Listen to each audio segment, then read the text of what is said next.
Welcome to Birdseeds. Might be a slightly different type of episode today. I'm gonna complain. It's been super positive, this whole thing, and I'm gonna make it positive. I think. Hopefully, we'll see. See how upset I get.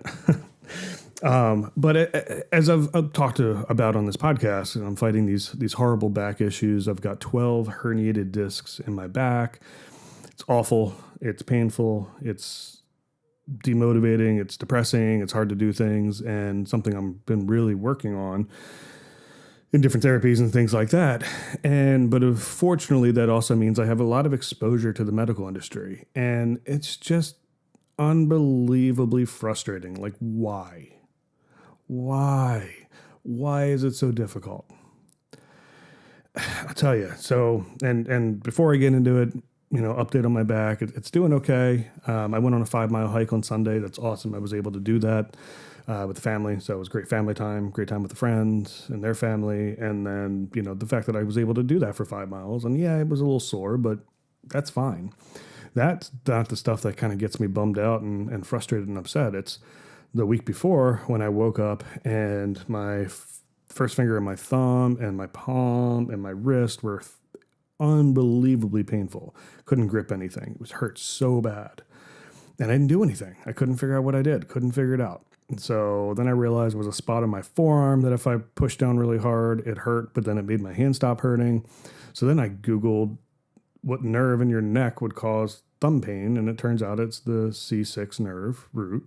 And then I went back to my MRI, and oh yeah, guess what? C6 is the one that's really herniated, like the worst one in my back. So I had acupuncture done and a medical massage done, and hey, hand pain went away immediately. A little bruising maybe from pushing on it a bunch, but other than that, it went away. So, but that's really frustrating. That's easy to get you kind of down because I didn't do anything. It's not like I, played hockey, which I'm not allowed to do anymore. It's not like I did a bunch of yard work, which I'm not supposed to do. It's not like I, did it. I literally didn't do anything. So that's the frustrating stuff.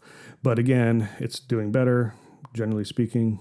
A couple flare-ups, but I mean, that's all good. But back to the medical industry and how frustrating it is. So I had seen a pain management doctor prior, and I'm not going to say any names. I'm going to leave that out. But I'd seen a pain management doctor prior about a year or two ago. I don't remember exactly when off the top of my head, and I got 2 injections. But when I went to the pain management doctor, there's a bunch of complaints in here. They had said, oh yeah, there's nothing, understand there's nothing you can really do about your back. So we're going to treat the pain. So here's a bunch of opioids and we're going to do cortisone injections like every 3 months. Well, I've done my own research. Understand how this works. And I said, you can't solve problems with problems. That's not an effective solution. If you're creating problems with the solution and potentially bigger problems with the solution, that doesn't sound good to me. I don't need an opioid addiction in my life. That's not going to go too well. And, cortisone injections, great for every once in a while. Sure. Get you over a hump, get you out of a, locked up thing. Like, yeah, for sure. All about it. But all my research says that continued overexposure to cortisone actually causes arthritis and it puts holes in your bones. So yeah, okay, yeah, you're going to help me for the next couple of years and then it's going to be a much bigger problem down the road. Like, no. So I got 2 injections to try to get over a hump and marginally helped, as my experience with injections has been. They help for a short period of time and then it's right back and that's fine. So I get, my new concierge doctor has referred me to another pain management specialist who's a physiatrist. I get to learn all these new words. Physiatrist, who's basically an orthopedic surgeon that's not a surgeon. And the physiatrist agreed with my thoughts 100%, no doubt, and said, yeah, injection if you're having a flare up can be something good, but I agree we shouldn't be doing it. But let me look at your records on the way that these were done, and I'll tell you if I think that maybe there's a different technique that we can try to see if it works. If it didn't give you long relief, which it typically won't, but sometimes it can, let's look at that. So they faxed over to the old pain management doctor the request. I don't know, I don't remember the exact time frames off the top of my head, but maybe 2 or 3 weeks went by and I hadn't heard anything. So I followed back up to the new doctor and they said, no, they never got it back to us. We'll fax it to them again. So I called, now I'm calling the old pain management doctor saying, hey, when are you going to fax that stuff over?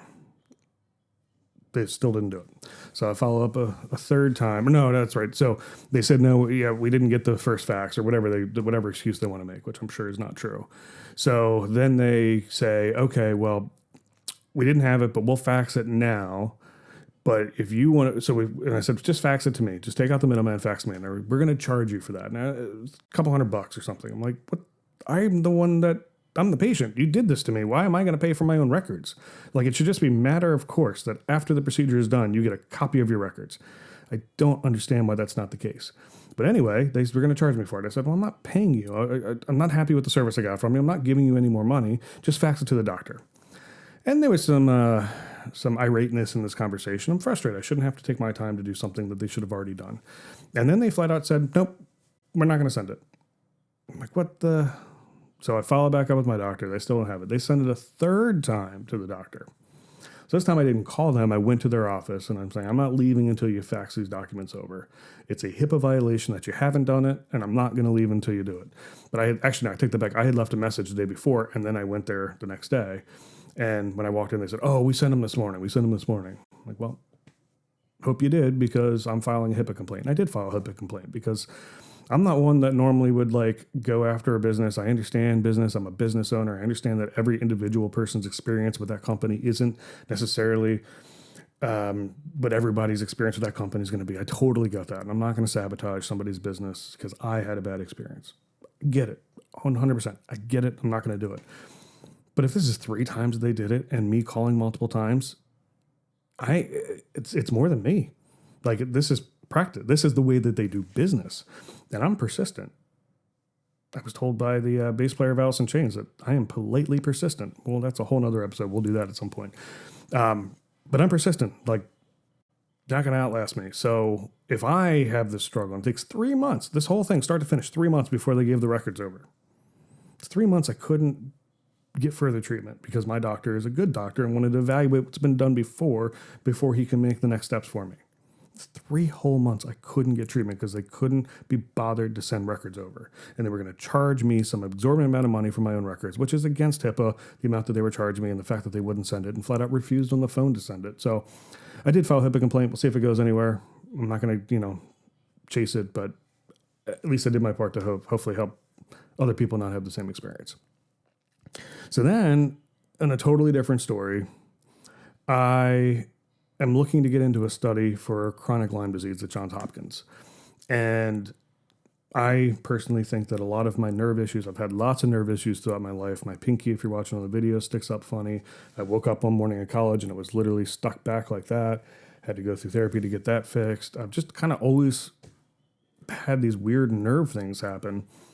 And I think my back's an example of that. So, the sciatica issues that I have that go down my legs, according to the MRIs, there's not a whole lot of pinching going on. There's some, but there's not a whole lot. So I think there may just be some oversensitivity in the nerves or something like that. But I'm trying to apply for this study because I think it would be great for the world to do more research on Lyme disease. I think it's an under-researched, under-talked about, horrible disease that we should be doing more about it. Supposedly there's a vaccine that was available for like a year or something, but they didn't think there was enough money in it. But your animals, your cats and dogs go get Lyme vaccines. Like, why aren't we doing that for us? I think it's a horrible, horrible disease. And so if we can do a study and there's better ways to treat it or better ways to understand it, then that's good for the world, right? Like, that's awesome. It's good for me personally, because if there can be some resolve, then that makes my life better. Well, they requested my medical records. I had Lyme disease when I was like 13 years old, something like that. It was in middle school. So, I reach out to my parents and say, hey, do you have these records? No. But this was your doctor at that time. So I call them today and they said, no, we purge records after 7 years. Well, was there anywhere else that they could be stored? And I'm not mad at them.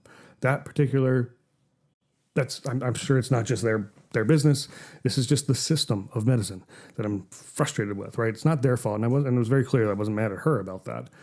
But is there anywhere else that record could be? Like, does it go to another doctor, or is there? No, we purge it for privacy. We purge them and they're gone. I'm like, well, then why don't I get a copy of my records at the time of service? Because they're my records for my health. So why am I not getting a copy of my record? Well, you have to request that, sir. Well, I'm 13 years old. How am I going to request it? How do I know that? My parents, I don't know, but I've done a lot of different things and I've never requested my records. And they charge you to give you your records, which is obscene. It's my body. It's me. You did it to me. My record. Don't charge me for my record. I should charge you for having my record. That's not really true. But it's that point. Like that is absurdity that I would have to pay to get my own record, and they're gone after 7 years. Like, that's my health. That's me. So where I'm going to take this positive, I have an idea. I mean, it's a big, long shot to try to fix that. I mean, I don't even know if I could ever get to it, but I do have an idea, and it gives me more motivation to try and fix that problem because I think it's absurd. And I think the medical industry needs a huge, complete overhaul. It's ridiculous. In order for me to get reasonable level of service, and my doctor's awesome. It's a concierge doctor. I got to pay a subscription fee annually to have access to a good doctor who's not overworked, who will spend the time with me in appointments to really resolve the issues and not just be worried about getting to the next appointment because there's somebody barking down their ear to meet X number of patients. I'm so glad, and again, this is where it goes positive. I'm so glad I met this doctor. He's been wonderful. He's taken the time to understand me and actually solve problems instead of just treating symptoms and helping me get a grasp on it and come up with a plan to have a better life, to be able to go on a 5-mile hike. Like, that's awesome. And I found a way to do that in this industry. The problem is when he refers me, I still have to go to, and his referrals have generally been better, like in good, as far as like not making me wait 2 hours at an appointment, not booking 4 people for the same time, et cetera, which I've dealt with in the industry.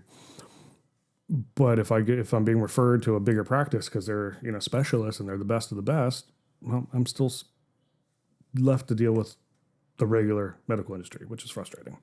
But silver lining, we have a great doctor. Silver lining, I have motivation to try to solve this problem for more than just me. So thanks for letting me rant. Thanks for listening to me complain. It's not normally this episode, but I'm just so frustrated with how that works. And I had to say it because maybe you feel the same way. Maybe you've had horrible experiences in it too.